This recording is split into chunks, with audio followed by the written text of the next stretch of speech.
في البداية العام كتكون داخل بنفسية فرحانة، متحمس باغي تقرا، كتقول غادي ندير وغادي ندير وغادي نجيب وغادي نكون من الأوائل.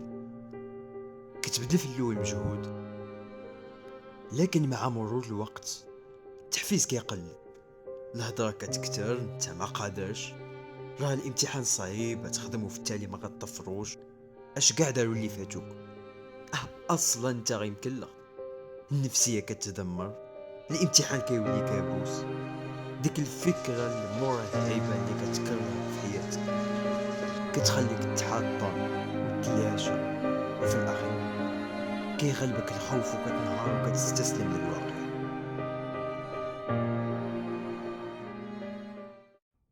بلاتي اسمع. الامتحانات كانت زوينه، ما كانش ستريس في الحقيقه. كان الامتحان ديال الفيزياء في المتناول، كلشي داز مزيان. زعما ديك البريباراسيون كامله اللي كنا كنديرو ما يستاهلش هذا الامتحان بهذه السهوله هذه. الحمد لله بعدا الامتحان كان في متناول الجميع، كلشي خارج فرحان الحمد لله. ما وزنا سميتو فن السماء من المحيط، حطوا لنا داك الشيء بعيد على داك الشيء اللي قريناه. بحال قلتي حنا كنقراو ب3 دي وحطوا لنا شي حاجه ان دي ولا 2 دي اللي غتخدم غتجيك ساهله. بقيت في قسم بعدا حاضرين 3 الاساتذه، يعني بزاف، واقسام اخرين حاضرين هما 2. حنا ما عرفت لاش دايرين لنا دوك 3 بحال ما عرفتش غندوز واش نصنعوا شي لعيبه. اجي شكون نتيقو؟ الاول كيقول هضره والثاني كيقول هضره اخرى، شنو السبب؟ اجي الا حطيناك في المحيط ديال الشخص الاول كي غادي تكون؟ واخا هنا نجاوب في بلاصتك، بطبيعة الحال غادي تكون انسان متفائل، خدام على راسو، غادي باش يحقق اهدافه، مسوق للتحدي من غير الله ووالديه. هاجي ولا حطيناك في الطريق ديال الشخص الثاني، عرفتي شنو غادي يوقع ولا بغيتي تعرف؟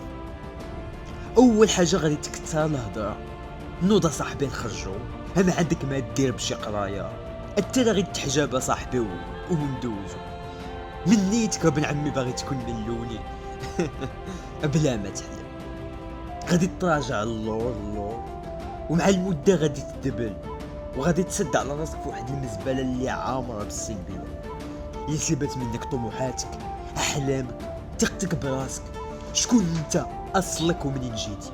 خويا اختي، ما بغيتش نشوفكم في الاخر كتحطموا وكتحسروا على الامتحان اللي ما درتو فيه والو. هاد الفتره هي ديال تنعزل على الناس بجنب والديك وحدك كتبتك، الوقت اللي تضيعوا مع صحابك في الخوا الخاوي ما بقاش، كتبتك، ستيلواتك، طلب والديك يدعو معاك وصدم لي بنادم في الاخر. يلا اش كتسنى؟ وفيق معانا.